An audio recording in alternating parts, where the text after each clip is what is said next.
Therefore, no profit will come in. Meaning po dyan, they die their natural death just because wala pong consistent revenue stream. And that's the reason why pinakauna po nahahanapin nyo lagi sa tatlong letter P, passion, purpose, profit. May passion ka, you can bake a cake, you have the business expertise, but wala ka namang sinusolve na problems. Therefore, no profit will come in. For example, sa community ninyo, okay, mahilig ka sa negosyo at pinaka-naisip mo, sinabi ng kaibigan mo, magkaroon tayo ng water refilling business. The question is, in your area, kailangan ba ng tubig?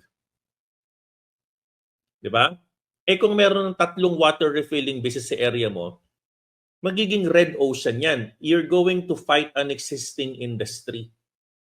Okay? Then isip ka ulit ng panibago. Alright? You need to widen your horizon.